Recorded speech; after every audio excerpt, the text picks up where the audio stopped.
Storm is making her MCU debut in Season 3 of What If on Disney+.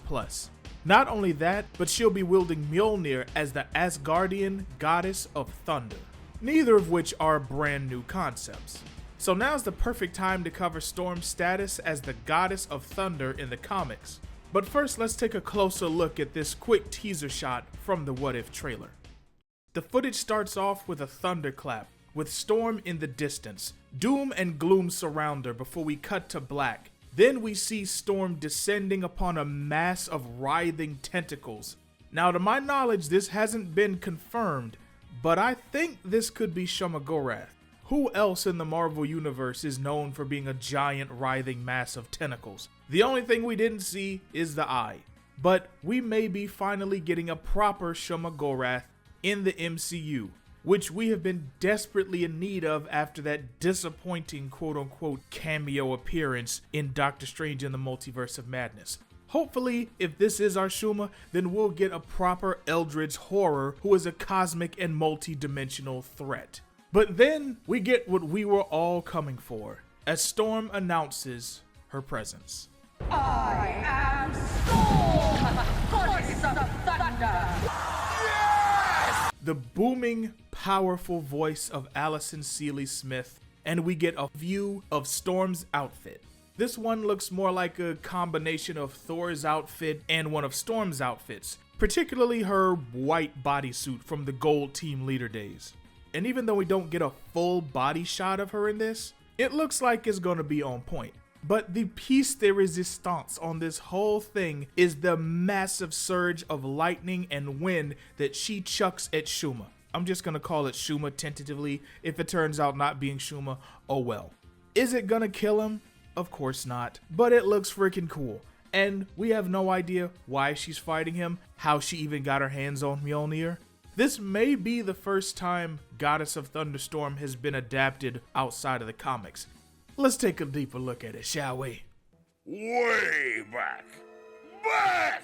Way back! Storm's time as the Goddess of Thunder usually comes to her not through Thor's hammer, Mjolnir, but a different hammer named Stormcaster. Stormcaster first debuted in the Uncanny X-Men Annual Issue 9 back in 1985. It was created by Loki and the Dwarf King Eitri on Nidavellir. Forgive me if I mispronounced that. If those names aren't familiar right away, then just think about Infinity War, where Thor, Groot, and Rocket Raccoon traveled to Nidavellir so that Eitri could make a new weapon for Thor. Shout out to Peter Dinklage, by the way. But Loki created this hammer as part of a larger scheme of revenge on the X-Men. I mean, it's Loki, he's always plotting against someone for something. He gave it to Aurora, who was still powerless at the time. When she took the hammer in hand, she was instantly blessed with divine weather-controlling powers on par with Thor himself. She was also given Freya's cloak of golden feathers, which allows her to fly again and even shapeshift into a falcon. Yeah, I was not expecting to encounter Falcon Storm when I read this. Loki's brainwashing proved to be super effective, and Storm was ready to leave the X-Men for good to rule Asgard by his side. She even used her new powers against her fellow X-Men, and this is what eventually brought her back to reality. While cradling a severely wounded Wolverine, Storm learns the truth about Loki's manipulations. Then when the goddess of death Hela shows up to claim Wolverine's soul, Storm uses her new Asgardian powers to keep her at bay. After she fights death itself with the assistance of the X-Men, Storm then renounces her powers and Loki's final offer to rule at his side. She even destroys the hammer in one last blinding display of godly power, leaving nothing but a hunk of charred metal in its place. Even though that meant returning to her powerless self, she wasn't about to be a willing pawn in Loki's schemes. We all know Storm is not down with being tricked, manipulated, or controlled. So if you want to get on her permanent shit list, this is how you do it. Also, I love that after she leaves, Loki's like, damn, what a woman. 10 out of 10, would do it again. There's also an issue of What If that takes this same scenario and sees how things would play out if Storm and the X-Men chose to stay on Asgard and keep fighting. This time around, her hammer's called Stormbringer. This issue sees Storm fight Thor himself first as a frogman, thank you Loki, and then in his full Asgardian glory. Storm can't match the son of Odin, but she proves herself formidable nonetheless. Just in time too, because soon Hela comes back and she is ready to wreck everyone's shit this time around. So it takes all of Asgard's forces, the Xmen, the New Mutants, and the Goddess of Thunder to stand up to her. And who's that standing in the death circle to wipe Hela out? None other than Storm herself. Thor even credits her specifically for vanquishing Hela, as she is accepted by all of Asgard as their new queen, while Thor goes back to Earth to continue his role as an Avenger. The end of the issue describes Storm's reign as just and wise. But that's just the 80s and 90s side of things. The early 2000s saw the return of Stormcaster in X-Men to Serve and Protect issue number 3. This time, it was brought to Aurora in Wakanda during her period as Queen by Thor, who was unaware of Loki's hand in the creation of the hammer. This was right after Loki destroyed Asgard, and this mysterious box with Aurora's name on it was recovered from its ruins. Once again, the enchanted hammer calls to her, leading her to don her Asgardian garb and powers once again. Thor tries to talk some sense into her, and when that doesn't work, he tries to slap some sense into her. This leads to a quick duel between the Thunder Gods. But eventually, Aurora starts to see the truth, and at that point, she actually destroys Stormcaster again with Mjolnir. And I think this is the first time Storm actually handled Mjolnir properly. But let me know in the comments if I'm forgetting something. Either way, this takes Thor by surprise, but it just speaks to Aurora's character, that even when tempted with great power, Aurora's true self will always shine through and prevail, making her worthy indeed. Put a pin in that, it will be relevant later. Stormcaster's final appearance would take place during the 2018 series of X-Men Gold.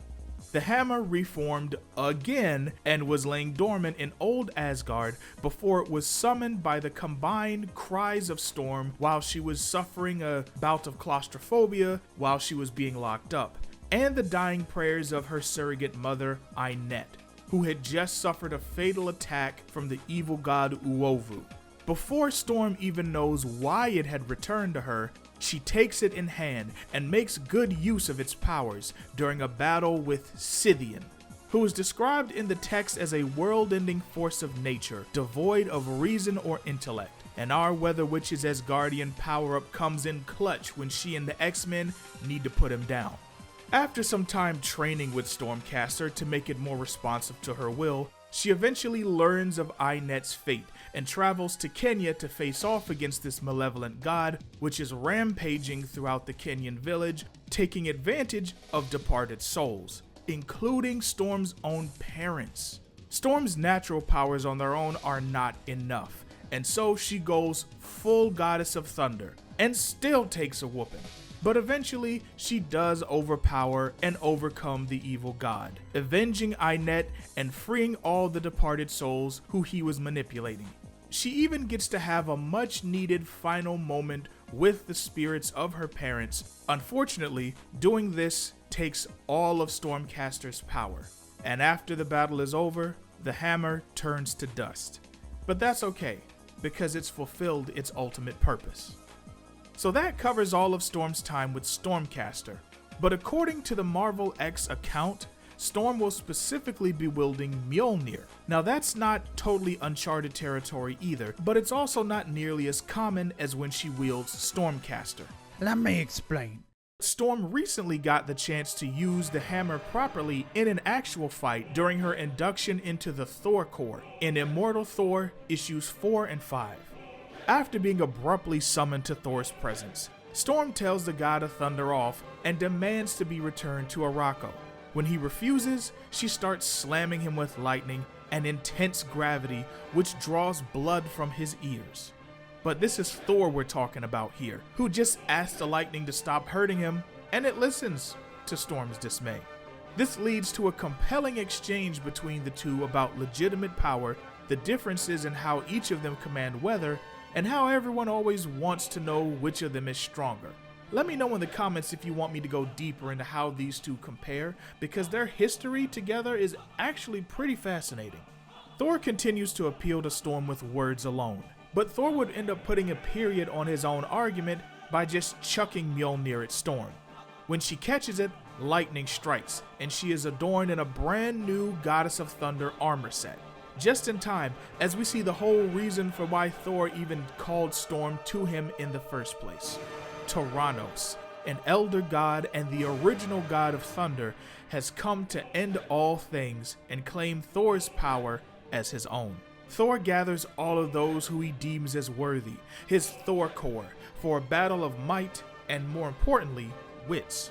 They play a cosmic game of hot potato with the hammer because the power of Thor can only be transferred for other individuals for 60 seconds. And because whoever wields the hammer becomes Tyrannos' focus. They take turns striking him with the hammer and with lightning itself, until Thor straight up gives the hammer to the primordial god, deeming Tyrannos worthy, only for it to drive him mad with something that he didn't have before: knowledge and a conscience. The weight of being worthy is too much for him, and he quickly relinquishes the hammer before disappearing.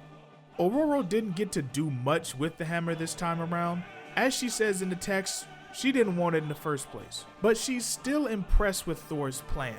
Far different than the usual fare of punch hard, throw powers, and all that jazz. Then he whisks her back to her previous business of dealing with Orcus on Arakko, parting with her on good terms.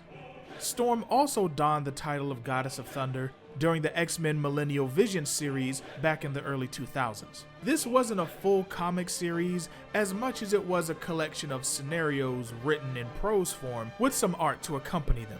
In her story, Storm distances herself from fellow X-Men in an attempt to reclaim a sense of peace and harmony with nature that she had lost over the years by fighting so much. Here she meets and falls for Thor, but Thor is being pursued by the goddess Tyranny, who was already smitten with him. Out of jealousy, she attacks Storm, causing Thor to defend her. Tyranny pays with her life, and Storm claims her hammer and powers, becoming the Goddess of Thunder and ruling with Thor as his equal. There's also an unused Elseworld story that sees Storm retain her status as Thunder Goddess and Queen of Asgard, with Thor serving as her king consort. Their union produced a daughter, named Thunderstorm. She's a beefy girl who do both of her parents proud, comfortably filling the happy brawler / lovable tank role on her respective team. You're currently looking at concept art of Thunderstorm from Javier Rodriguez, which was supposed to be used in the Exile series a couple years ago. Unfortunately, our pillar of Asgardian mutant strength never got to see the light of day, as her story was given to Valkyrie instead. I have no idea if there are any plans to introduce Thunderstorm to the Marvel Universe in any other story, but hopefully these plans aren't totally scrapped, and one day we'll see Thundy join the pantheon of Storm's Elseworld children. Good lord, there's a lot of those.